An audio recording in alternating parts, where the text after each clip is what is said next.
পৃথিবীতে এমন একটি দ্বীপ রয়েছে যেখানে পা রাখলেই প্রায় প্রাণ নিয়ে ফেরা অসম্ভব হয়ে যায়। আটলান্টিক মহাসাগরের মাঝে ভেসে রয়েছে দ্বীপটি। ব্রাজিলের সাও পাউলো উপকূল থেকে মাত্র 30 কিলোমিটার দূরে রয়েছে দ্বীপটি।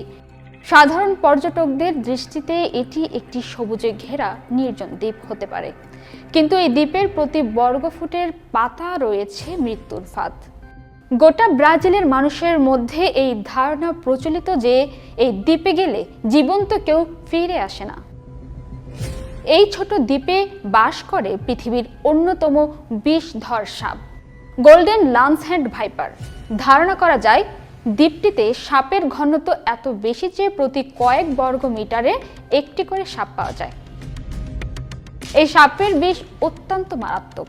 এটি মানুষের রক্ত দ্রুত জমাট বাঁধিয়ে দেয় এবং টিস্যু ধ্বংস করে ফেলে। সময় মতো চিকিৎসা না পেলে মৃত্যু হতে পারে 1 ঘন্টার মধ্যেই। অতীতে জেলেরা ভুল করে এই দ্বীপে নোঙর ফেললে প্রাণ হারানোর ঘটনাও ঘটেছে বলে জানা যায়। দ্বীপটিতে সাপের সংখ্যা নিয়ে অনেকেই অনেক রকমের মত দেন।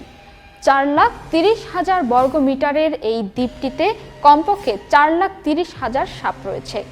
হিসাব মতে প্রতি বর্গ মিটারে একটি করে রয়েছে 41টি প্রজাতির পাখি, আর এই জন্যই দ্বীপটিকে সাপের দ্বীপ বা আইল্যান্ড অফ স্নেক বলা হয়।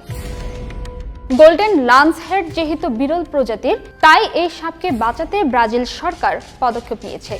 বিশ্ববাজারে এই সাপের চাহিদা থাকায় চোরাকারবারিদের হাত থেকে রক্ষা করতে এবং সাপের কামড়ে যাতে মৃত্যু না হয় সেজন্য সাধারণ মানুষদের এই দ্বীপে প্রবেশ নিষেধ করা হয়েছে।